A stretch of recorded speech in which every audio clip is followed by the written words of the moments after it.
Hey there, welcome to The Hot Slice, the weekly podcast brought to you by Pizza Today magazine.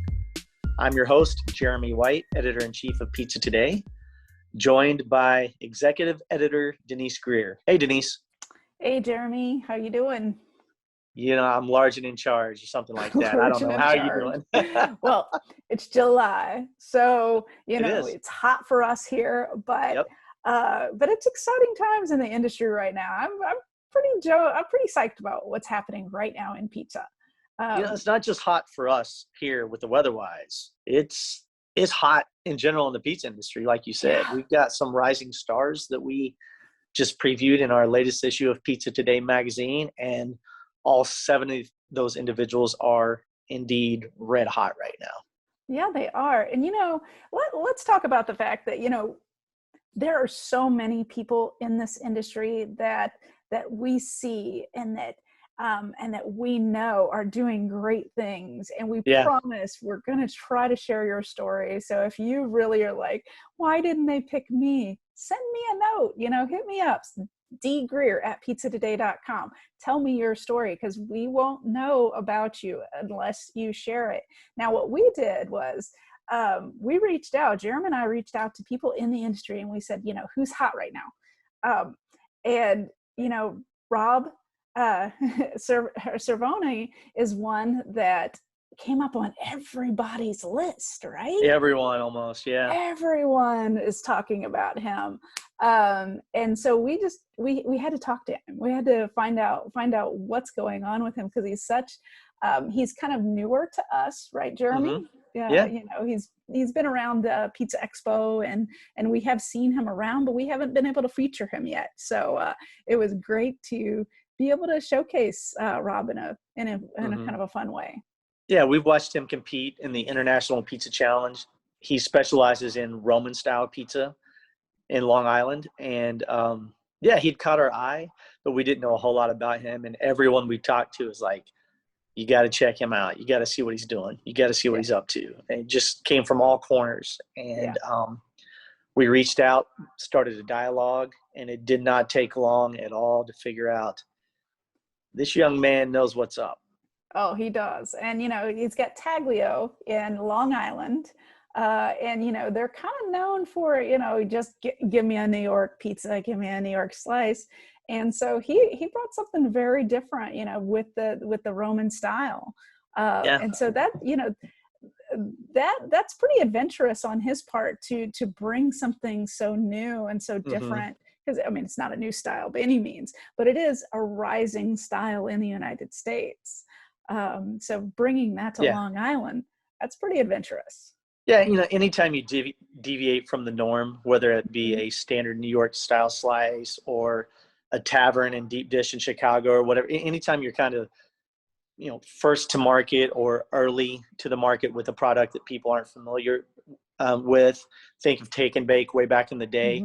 There's a huge curve that has to happen simply with educating the customer base, what this product is, why it's different from what you're accustomed to, why it's something that you should come purchase. It takes a big push educationally, marketing, just to get the product off the ground, to get people to accept it and want to purchase it. So good for him, because he is doing exceptionally well. And he had to bring a lot of education to the market.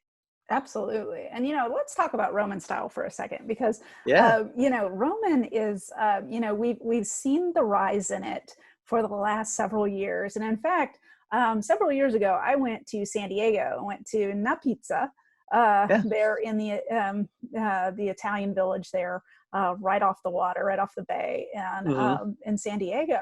And that was my first taste of somebody doing it here in the United States. And they did it so well, and they stayed true to the tradition, but they also offered things that were very uniquely San Diego. And I think Rob's been able to do that there in Long Island, because Roman is definitely a different style pizza, that high digestible crust, that people honestly are loving, because if people have gluten intolerance things, sometimes they can have a Roman slice, which is very unique when you think about flour.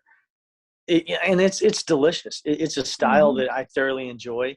Oddly enough, the first time I ever had a Roman style pizza was in New York. It was made for me by Audrey Kelly.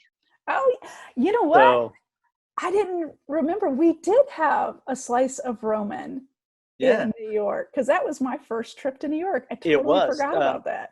Tony Gimignani owned a pizzeria in New York, and Audrey was running it, and she was the pizza maker there that day. When we stopped in, we met Audrey in person for the first time. What a breath of fresh air, and a bright spot as well.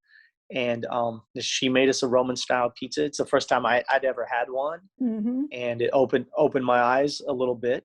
And then the style has taken off here in the States. Audrey has obviously relocated to Colorado, doing her own thing, and she has taken off as well. Yeah. So there are a lot of cool things that happened that day, Denise, including your first trip to New York and your first real pizza pilgrimage as you begin your journey here at Pizza Today.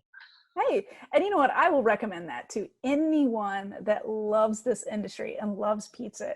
Go find a pizza city that you enjoy, whether that's New York, Chicago, San Francisco, LA, anywhere, Atlanta, wherever you can get to.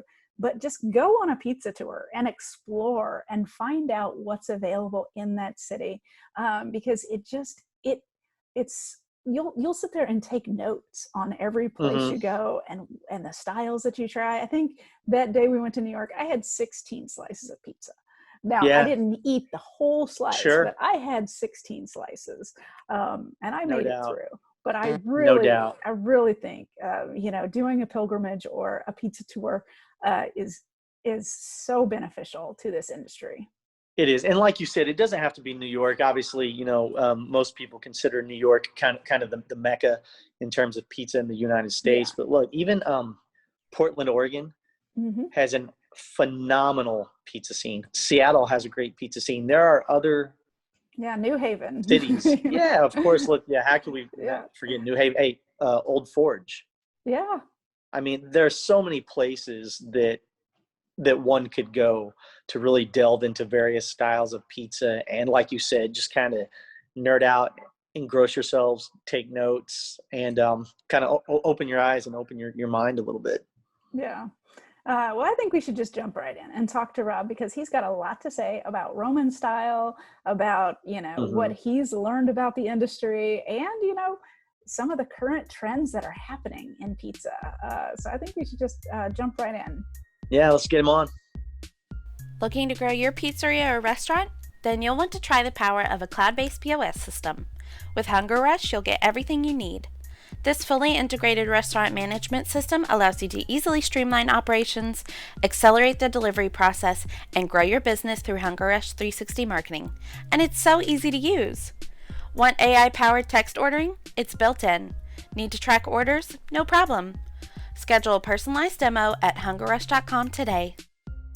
Performance Food Service is proud to deliver high-quality products, innovative technology, and custom operational solutions to restaurants of all sizes across the country. The flagship division of Performance Food Group, with deep roots in the restaurant industry, Performance Food Service has been the exclusive distributor of the Roma family of brands for more than 65 years. This signature relationship has allowed Performance Food Service to become a leader in the pizza and Italian segment of food service nationwide.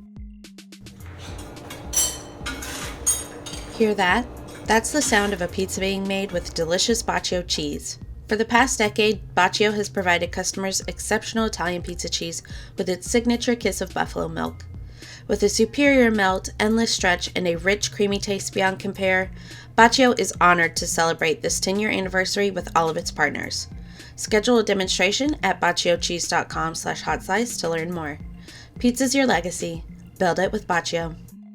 Rob, what went through your mind when you saw the issue of Pizza Today and saw that you were one of the 7 rising stars named in that issue? Wow. I was actually shocked, to be honest.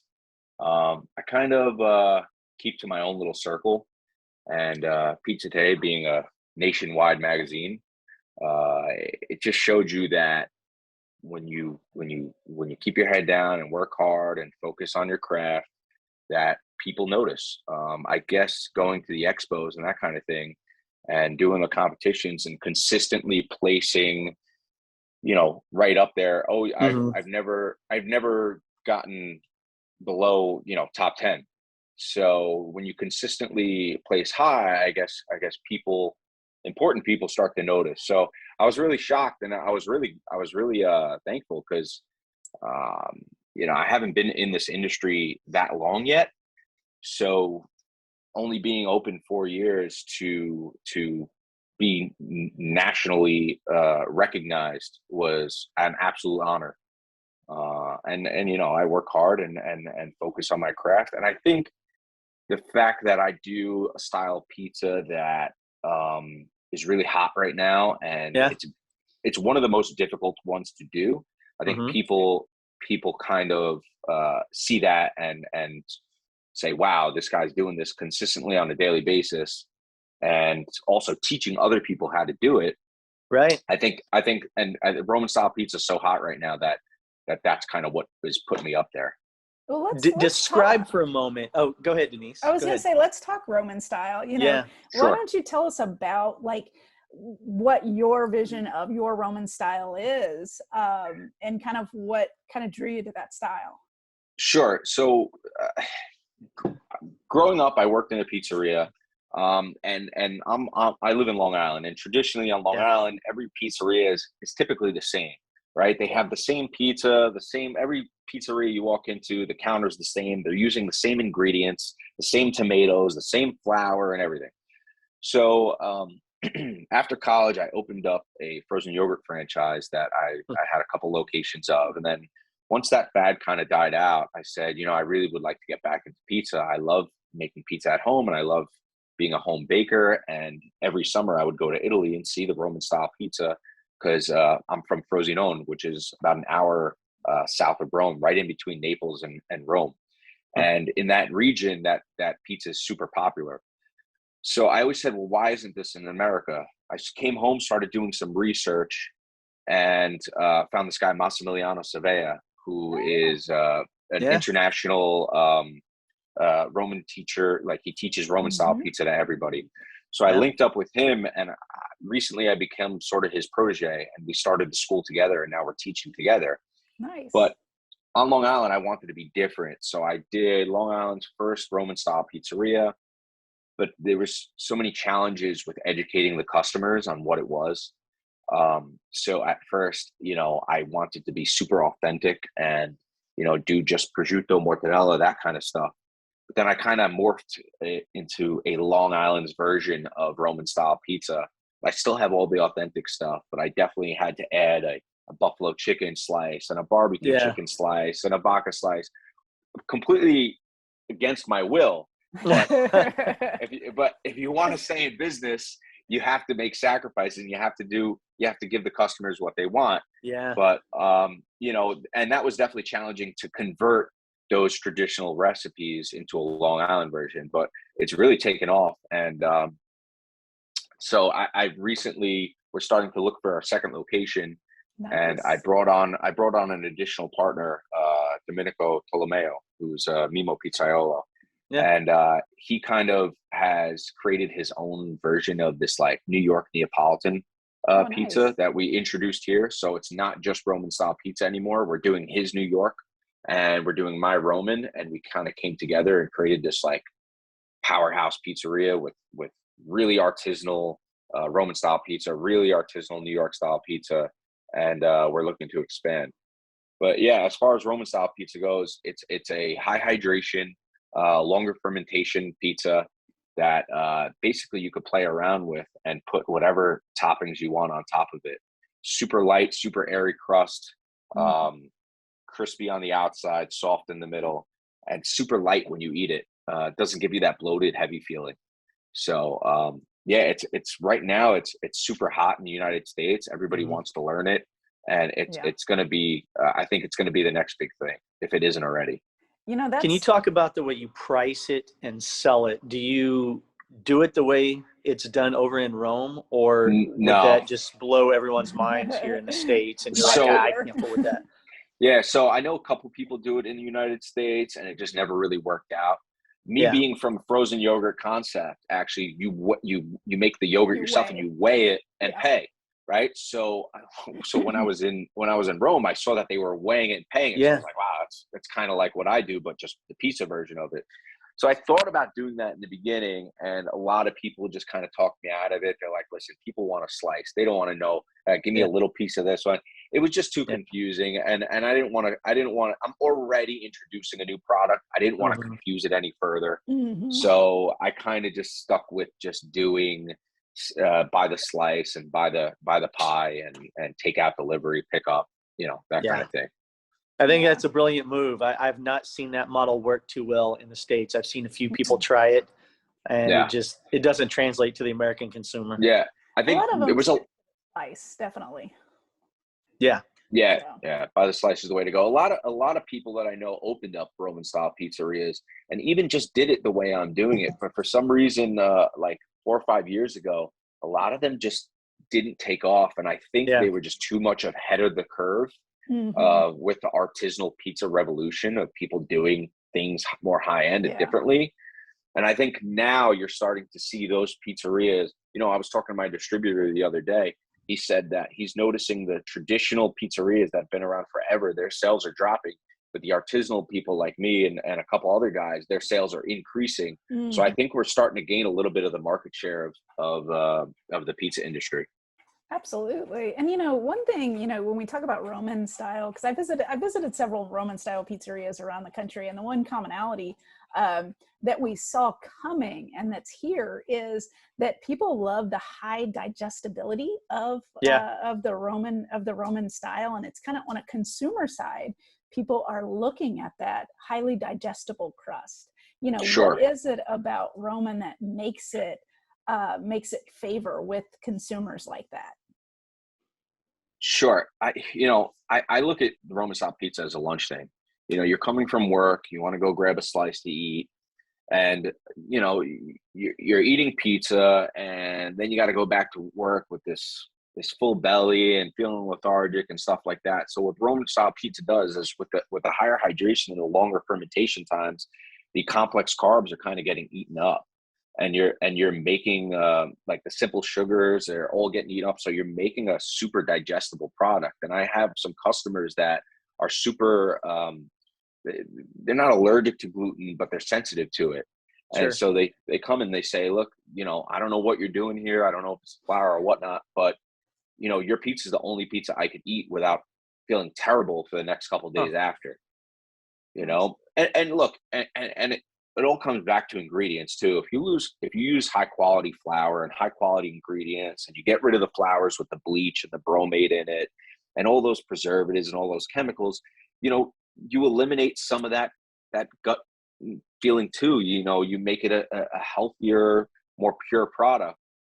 And that helps too. The quality of the products that you use is huge. And, if you use garbage, you're going to feel like garbage. If you eat garbage, you're going to feel like garbage, Absolutely. Well said. Something that I wrote about in the most recent issue of Pizza Today is how to keep your food consistent with staffing levels being infrequent. What kinds of things, 'cause I know that's a very important thing for you as far as consistency and keeping your products always on point. How have you been able to keep everything consistent? I had written a little blurb about it in the issue of Pizza Today about consistency. I mean, consistency in the pizza industry and really in any food industry is so important. I mean, look, you go to a McDonald's in Oklahoma or you go to a McDonald's in New York, you're getting the same cheeseburger every single time. So every single time your customer comes, if they have a good experience, they expect that every time. And with pizza and with dough management, it's so difficult because dough is a living thing and you got to prepare it every single day, exactly the same, temperature controlled rooms. And Roman style pizza, unfortunately, is one of the most difficult to manage because you're going with sometimes 96-hour fermentation, and you can never account for how much dough I'm going to use 3 days from now. You just can't. You just never know. The weather affects it and everything. So it's so challenging to be consistent. And to be honest, I don't have the answer for you on how to be consistent besides doing the same thing every single day and grinding it out. And you know, the pizza business isn't difficult, but it's a grind. It's a daily grind. It's coming in and very repetitively doing the same thing over and over and over again, and making sure that the food is right, and then sticking with the same quality products. Don't, you know, prices are increasing everywhere. So I see a lot of my friends saying, hey, do you have an alternative for this pepperoni because it's too expensive? Or do you have an alternative for this cheese because it's too expensive? And I say, stop looking for alternatives. If it works for you and your customers like it, stay consistent. And unfortunately, you're going to have to raise your price a little bit. And the customers, and if your product is good, the customers will understand. And trust me, I keep raising my prices little by little. I do have some drop off of customers, but at the end of the day, you know, they always come back because they say, you know what, I've gone to other places. It's a completely different thing. You know, I'm willing to pay a little bit more to have a consistent, high quality product. So, I mean, consistency, if somebody has an answer for it, I'd love to know it, but it's just grinding every day and doing the same thing over and over. Have you thought about your strategy with adding that second location? You know, like, sure, consistency is hard enough with one location, but you add a second one where you can't be hands-on in two places at once. You know, how are you going to attack that? So that's an ongoing discussion. So bringing Domenico in was huge for me because it helped take a lot of the operations day to day off my shoulders. We kind of split those things half and half. At this point, he manages the New York style dough. I manage the Roman style dough, and we kind of don't step on each other's toes with that. Because honestly, like, in my opinion, he's the best at what he does is in his sector. And I'm not going to say I'm the best, but I know what I'm doing as far as the Roman style pizza goes. So we kind of have that understanding. But as far as another location goes, I think it would kind of leave us in this thing where we would have to manage the dough, just strictly manage dough at both locations, both of us, and then delegate operations day to day to management, someone hired in a management role. 90% of what I do here is not making pizza, to be honest. It's really running the business day to day, hiring, firing, payroll, insurance, and then managing the dough, rolling dough balls. You know, the pizza business is very glamorous, you know, when you're in magazines and stuff. But you know, I'm fortunate that I have a really great staff. I know staffing is hard right now, but I was very lucky that I believe in training your new guys and not, because once you get a guy who's been making pizza for 20 years, they come in here, you know, you can't teach an old dog new tricks sort of thing. You know, they're very resistant to learning something new. So I believe in training and building your staff from the inside out. And so I've been very lucky to have great staff. Yeah. Can you talk a little bit about the fermentation? I wanted to talk about that with, I think I heard you say it could be up to 96 hours. Yeah. So I mean, so does it undergo a cold fermentation for you as well? Then I'm assuming for that length of time, you're going to have to refrigerate. Yeah. So basically I'm doing a direct ferment. Right out of the mixer, I am going into 2 bulk ferment bins, cold ferment, right into the walk-in. Okay. So it could be anywhere. So it depends on the flour you use. I use a Caputo Nuvola Super. So that one kind of, I don't want to say it doesn't do well with the longer ferments, but I like to use it a little bit, maybe at 72 to 48 hours if I have to. Okay. I think it performs a little better there. So I'm doing a bulk cold ferment for 72 hours, taking it out, balling it at 72 hours, back into the walk-in for 24. Okay. And using it the next day. Oh, gotcha. Wow. That's awesome. Nice. So, and then you could do that process too at 48 hours too. So then your finished product is 72. Yeah. I see. Okay. So so a lot of people with Roman, they're using Biga, they're using Polish, and they're doing pre-ferments and stuff like that. I'm doing straight direct fermentation. And I think that's where people are kind of blown away, where they're like, whoa, you know, Massimiliano developed this thing that we perfected over time for the direct ferment. People are like, how are you getting that structure without a bigo or without a pre-ferment? Yeah. And it's just time and temperature. Yeah. And that does take a step out of it in the process. So this probably save you a little bit of time, not having to add that extra step, correct? Mm-hmm. Sure. And I could train anybody to do this. It's mm-hmm. really just baking science, and it's a super simple process. And it's just time and temperature are two main ingredients in my dough. I tell everybody that time and temperature is an ingredient. Yeah. One thing I'm curious about is, you come from a maker background at the beginning and actually a business owner. Was it hard to learn the business sides of things with pizza coming from the yogurt background and then coming into pizza? Not really. I mean, when you're in a food industry, I think things sort of kind of blend really well, and they're all kind of the same. Things are different, but the same, I would say. Mm-hmm. It's like, you're still ordering product. You still have inventory. You're still in customer service based relations. You still have a POS system. You still got to do payroll mm-hmm. and do all that. So it's all the same. It's just a different food you're selling. Yeah. So, I was kind of thrown into the fire out of college in the food business. And that's where I learned most of everything. And I made a lot of mistakes. And mm-hmm. thank God I was in that franchise background where they kind of helped me out through it. Mm-hmm. So when I came into this, I kind of took a lot of that knowledge from there and put it into here. And if you see, there's a lot of things that I took from that franchise that I put it into this that you could see as far as branding and Instagram and marketing and that kind of stuff. So, systems too, huh? Systems are pretty much exactly the same. Yeah. So, it really helped me a lot in doing that. And, really the only way to learn how to run a business is to just get thrown into it. Just do it. Yeah.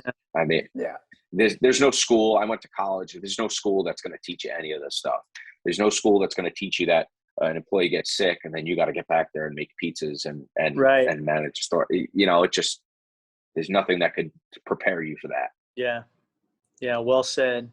So you were really training without knowing it when you were operating the frozen yogurt business. Yeah. You were really training and prepping for this moment right here. You didn't realize it at the time, maybe, but that's exactly what was going on. Yeah. No, it is what it is. And then also having that background of working in a pizzeria through high school and a little bit of college, that helped me a lot too.